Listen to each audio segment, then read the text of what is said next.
Prima di iniziare, desidero ringraziare i mecenati che su TP supportano questo podcast entrando anima e cuore nel progetto. Speranza e Giacomo. Grazie anche ad Andrea.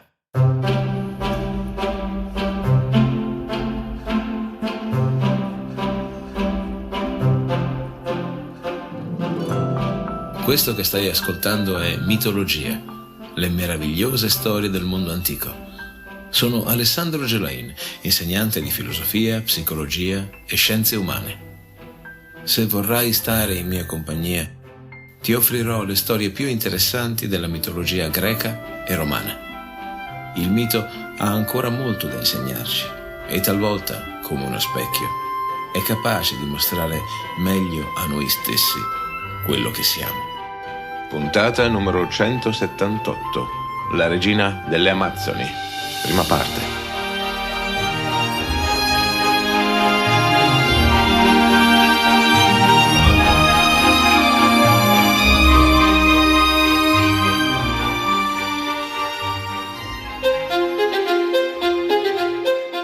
La notizia della morte di Ettore vola per cielo e terra. Il popolo in Troia si dispera, poiché vede la prossima sconfitta delle truppe di Priamo. Senza la guida di Ettore, inevitabilmente cadranno sotto il bronzo acheo.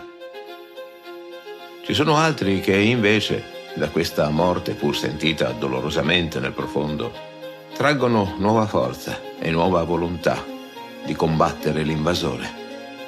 Una di queste figure è certamente la regina delle Amazzoni, la bellissima Pentesilea.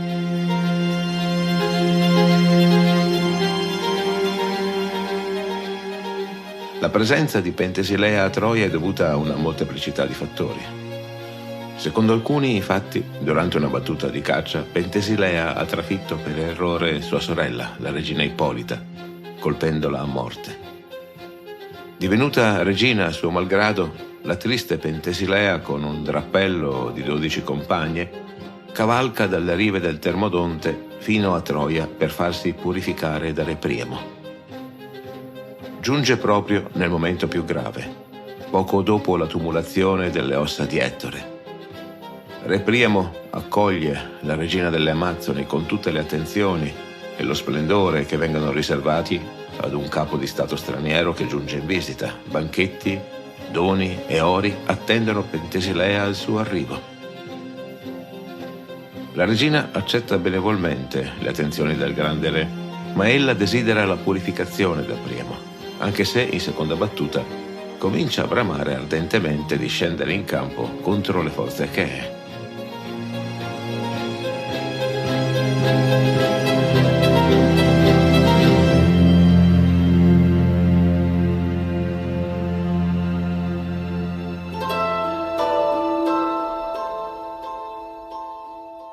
È da sapere che Pentesilea, come Ippolita, la sorella deceduta, è figlia di Ares, il dio della guerra, e di Otrera, la prima regina delle Amazzoni. Ella è perciò l'incarnazione femminile dello spirito della guerra. Se il nome Ippolita non ti giunge nuovo, forse è perché questa regina appare in una delle fatiche di Eracle.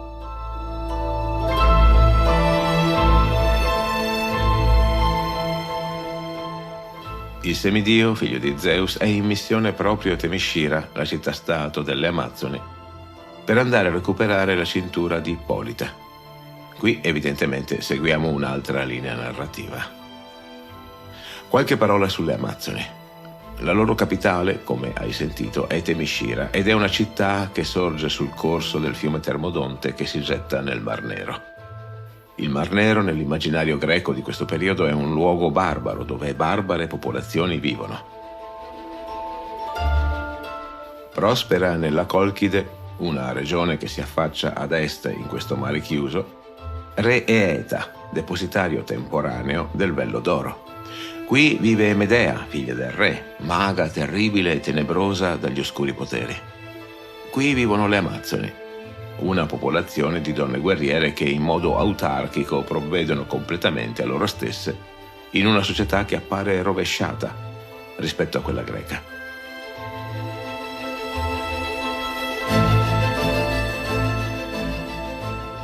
Gli uomini, i pochi uomini che vivono a Temiscira, sono addetti a lavori domestici, a lavare, al cucinare e poco altro. Sono tutti zoppi ad entrambe le gambe, per evitare che possano rivoltarsi contro l'ordine costituito o fuggire. L'intero stato delle Amazzoni è governato da sole donne. Il pensiero greco inorridisce alle abitudini di questa popolazione di femmine forti. Si sparge la voce che esse si accoppino all'interno di una stanza buia con un anonimo abitante di un paese vicino al solo scopo di procreare. In questo modo il padre non potrà vantare alcun diritto sul nascituro. Se il neonato è una femmina, questa viene subito inserita con grandi onori nella società. Se al contrario il neonato è di sesso maschile, sono due le possibilità a lui riservate: essere immediatamente ucciso o avere gli arti inferiori fratturati e diventare un servitore. Le Amazzoni guadagnano il diritto di poter concepire una nuova vita solo dopo aver ucciso un uomo in duello. Sono queste le donne che giungono desiderose di combattimento a Troia. A Pentesilea poi non basta essere purificata da Priamo, ha una motivazione tutta sua per voler scendere in battaglia. Ella desidera unirsi agli scontri per poter morire coperta di gloria, combattendo contro i più valorosi comandanti achei. Il senso di colpa per la morte della sorella è troppo forte per lei. Pentesilea in qualche modo insegue la propria morte, un sentimento che la lega inconsapevolmente al carattere ombroso di Achille.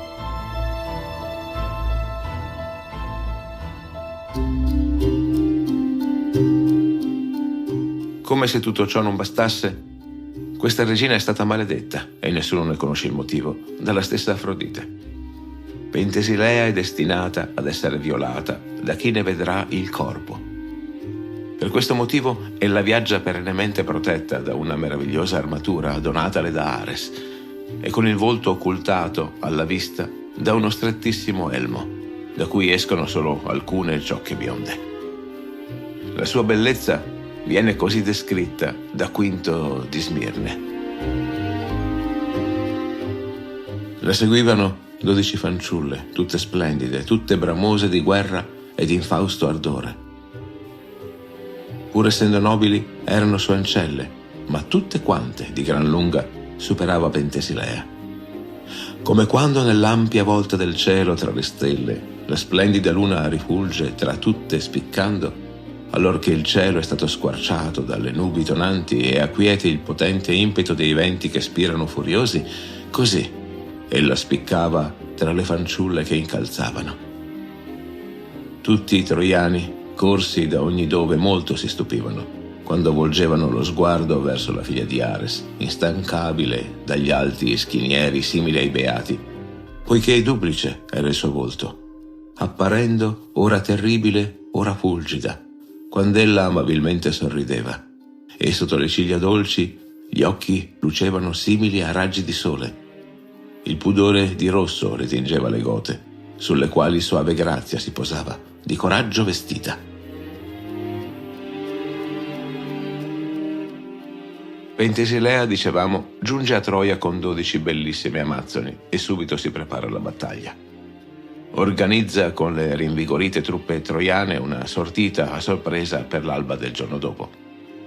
Parla orgogliosa a Priamo della sua volontà di affrontare i comandanti greci e di sconfiggerli. A queste parole il vecchio re esulta. Andromaca, fresca vedova, nel suo cuore invece stigmatizza l'ardire della regina delle Amazzoni. Sciagurata e piena d'orgoglio, perché queste parole? Una cosa è certa: non hai la forza per combattere contro Achille, anzi, sarà lui a portarti a sciagura e rovina. Oh, sventurata, quale pazzia ti arde nel petto? Ettore era assai più valente di te nella lancia ed egli pure, così forte, ha dovuto perire. Lui, che tutti in città guardavano come si guarda un dio. Achille, spietato, ne ha trascinato il cadavere attorno alla città, e questo dolore atroce è il mio compagno in ogni minuto.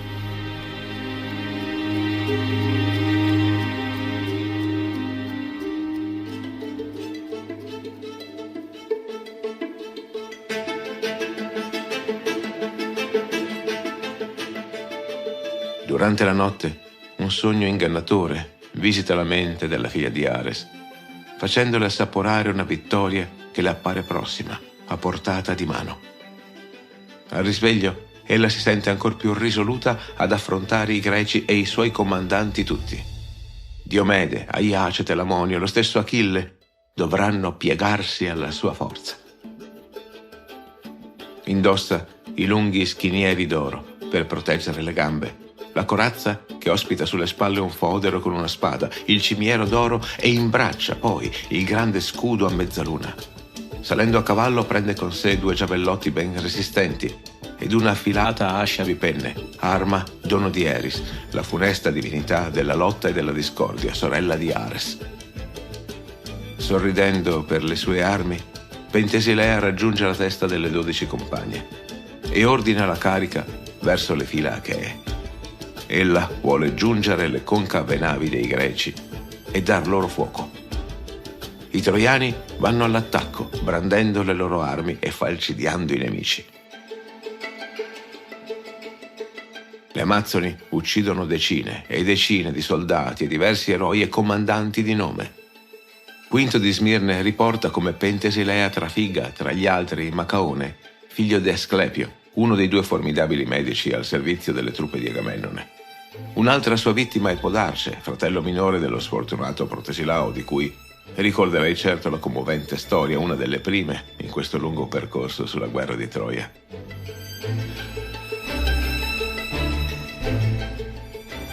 Tutte le donne di Troia che assistono a questa carneficina dagli spalti delle alte mura vengono prese da furore guerresco e l'una con l'altra affermano di voler prendere armi e di scendere in battaglia al seguito della regina delle Amazzoni.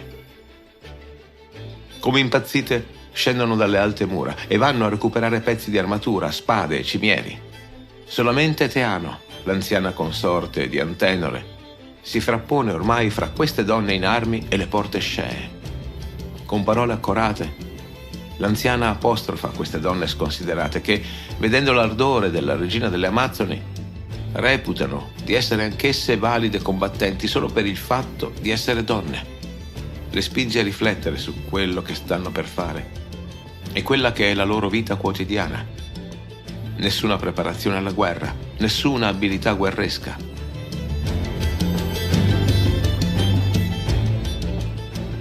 Perché vi volete scagliare nella mischia, con brama di combattere, sciagurate? Mai in passato avete faticato nella pugna e ora ben inesperti aspirate ad una impresa sconosciuta? Folli! Sognate di avere la stessa forza dei Danai, abili nell'arte della guerra? Alle Amazzoni lasciate questo compito, che per loro natura e costume avvezze alle armi esse sono, né secondo a quello di alcun guerriero è lo spirito che le muove. La regina dicono sia figlia di Ares. Davvero vi sentite degne di cavalcare al suo fianco? Mantenetevi lontane dal fragore del combattimento e state al sicuro nelle vostre case.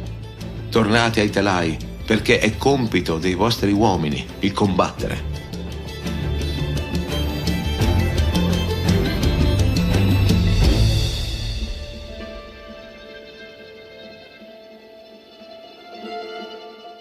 Persuase da queste sagge parole, le troiane abbandonano i loro intenti di guerra.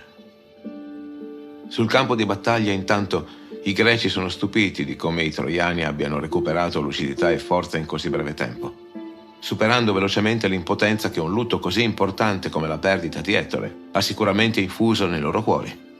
Eppure sono lì, all'attacco, con una figura splendente nel mezzo che pare trainarli verso l'accampamento greco. La lotta infuria, con grandi perdite da entrambe le parti. Le Amazzoni cadono con onore una ad una negli scontri con gli Achei. Solo Pentesilea rimane invicta, terribile e feroce come una leonessa, a guidare l'avanzata troiana. I greci sono in rotta. Nessuno riesce a contrastare questa furia. Il suo corpo è coperto del sangue degli avversari, ma la sua agile ascia sembra non essere affaticata. Il destino vuole dare maggior gloria a Pentesilea, pare volerla celebrare oggi, che è il suo ultimo giorno di vita.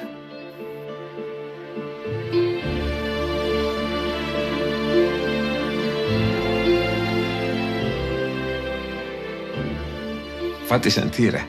La tua opinione è l'arma segreta di questo podcast. Se questo episodio ti ha fatto vibrare le corde dell'anima, non limitarti a un silenzioso applauso interiore. Fammelo sapere con un commento ed un like. Ma non fermarti qui. Condividi questo episodio con i tuoi amici. Condividere è il modo più potente e sincero per far crescere il nostro canale. E se poi vuoi essere sempre aggiornato sui nuovi episodi, iscriviti ora. Così resterai sempre informato sull'ultima uscita. Questo progetto non è solo mio, è tuo. Se vuoi plasmare il destino di questo podcast, clicca sul link TP nella descrizione. Troverai un mondo di opportunità per contribuire e anche qualche vantaggio. Ogni tuo gesto è una tessera fondamentale nel mosaico di questa avventura. E se per ora non puoi supportarmi, visita comunque TP con lo stesso link. Ci sono tante novità e aggiornamenti sulle varie puntate che non vorrai certo perderti. Nei post rispondo alle richieste e alle curiosità degli ascoltatori inviati sulle varie piattaforme. È il posto giusto per avere risposte dirette alle tue domande. In libreria c'è una sorpresa per te. Trovi Eracle, la via dell'eroe, il nuovo libro nato da questo podcast. Nella descrizione di questo episodio trovi un link per scaricare un estratto gratuito del libro. E se non l'hai ancora fatto, scopri anche il mio primo libro, Il Re degli Dei. È un'occasione imperdibile per approfondire le storie che ti racconto nel podcast. Forse avrai notato come la qualità audio del podcast sia migliorata vistosamente di recente. Non è del tutto merito mio. Ho acquistato nuovi software per curare meglio la registrazione e il montaggio, grazie anche alle donazioni dei supporter su TPI. Li ringrazio di cuore, sul serio.